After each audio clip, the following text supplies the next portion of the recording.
Bitcoin top first, then Ethereum, they really haven't broken out again. So they've been this big kind of sloppy range that goes up and down a lot. And I've been thinking about that because normally at this point in the crypto cycle, you'd have seen mass retail participation and this explosive run. I was expecting it, as was many. Hasn't materialized. Why?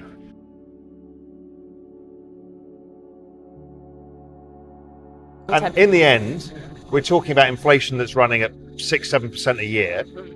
Well, Bitcoin's up 100% and Ethereum's up 500%. So it's more than accommodated. But people think it needs to be tick for tick correlated. Yeah. It doesn't work that way. Yeah. What it is a long-term method for sidestepping the devaluation of fiat currency, along with, more importantly, a call option in the future of technology and Web3 and all of the new things that are being built. We're looking at it too short-term time horizon. But maybe it's still this factor of discretionary spending. How much money can you put in? Can you put your $100 a month into your crypto portfolio? Or is that now going in your gas tank of your car and on your grocery bill? Right? Yeah. That's a meaningful difference to people. And the same will affect equity markets.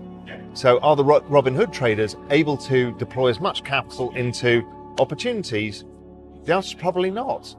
This generation of 30-something-year-olds, the Millennials, got screwed over by the system. They have massive debts from education. Absolutely. They have no ability to buy property. They have no upside. They've got all-time record valuation in equity markets, real estate markets, bond markets. How are they supposed to make wealth? Right. So they are risk takers by nature. They learnt it in gaming. So yes, it's changing. Yeah. But what I'm seeing is the Millennials are taking risks in a way that is intelligent for them because Right. they've got nothing to lose. Right. But they've got everything to Lily gain. Frank has brought that up too. Why not go and if you lose, you've already lost. You already have nothing. But if you win, you're up 10x, and it's I've mentioned this before. Is what really annoys me again is people tutting at these people saying that's not how you do things. These are the same people on Twitter who won't be held accountable for losses. Right. Well, on Reddit, these people have got loss porn going on. They're like, God, look how much money I lost today. So they're being honest about what they're doing. They understand the risk, but they're also enjoying it. YOLO is a real thing. Yeah. There is no correlation necessarily between crypto prices and Fed tightening. So we haven't seen that. Okay. And institutions move slowly. So it's taken them 2 years to get the approval to trade. And, I've spoken to a number of people here, whether it's, Fireblocks or whether it's the guys at Luca, talking about all they're doing is onboarding these people. And it takes them a year to get their investment committee approvals, and then they need to set up their back office infrastructure and do all of this. So what they're thinking of is a long-term allocation. They're not traders, these institutions. They're thinking, okay, we want to put 2% of our portfolio in crypto, and we have to start somewhere. And usually they all act like sheep because they start at the beginning of the year. That's such an important point. Yeah, and so they come in with a different mentality. Good for them. They will learn the lessons of what's too much they're betting on their options.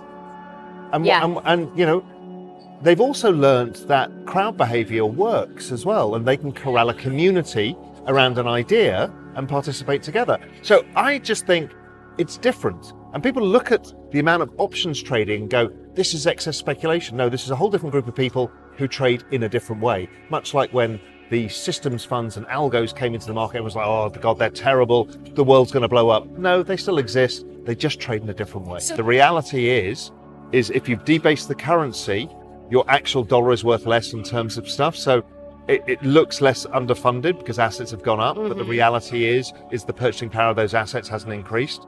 So I think it's still a huge problem. I think the baby boom generation will diversify out of those assets. What I did not see was the Robin Hood traders. I knew it was coming to crypto, and I said that in the first thing, and this is the big opportunity. And those guys have taken that. I didn't think they were going to use options as another way of participating in the market. So the difference I've explained before is, if you think of Facebook, it's one of the biggest networks on earth.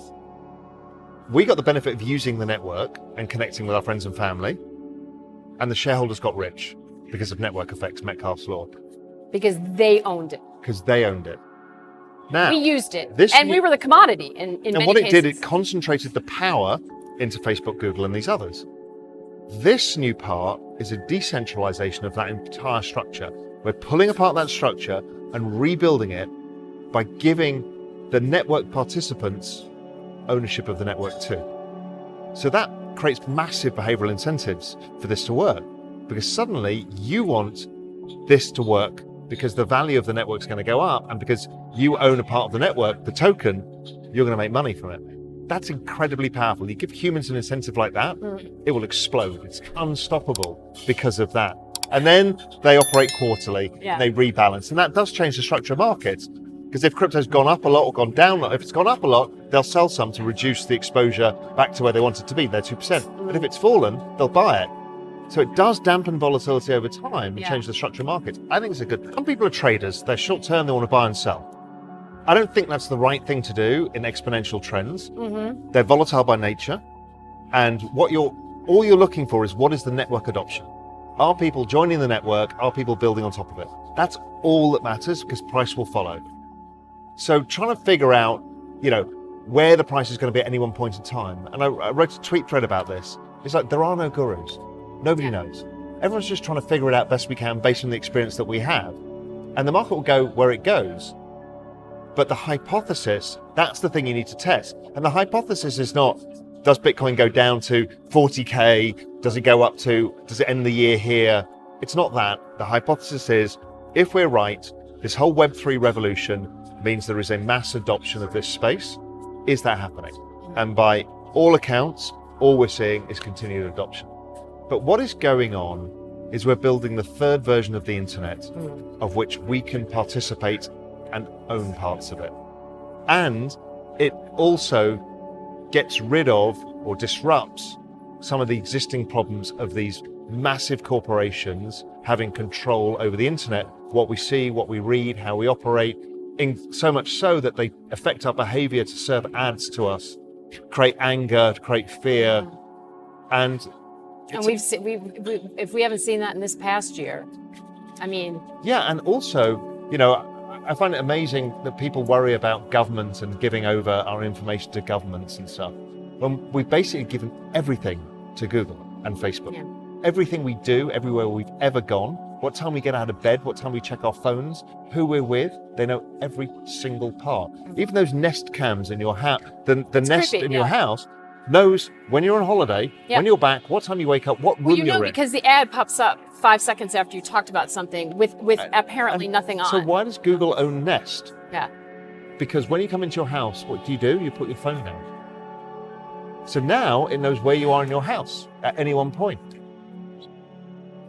Things that your phone is not giving you the information of, because your phone stops moving, but the house now tells you where you are. I mean, this is incredible.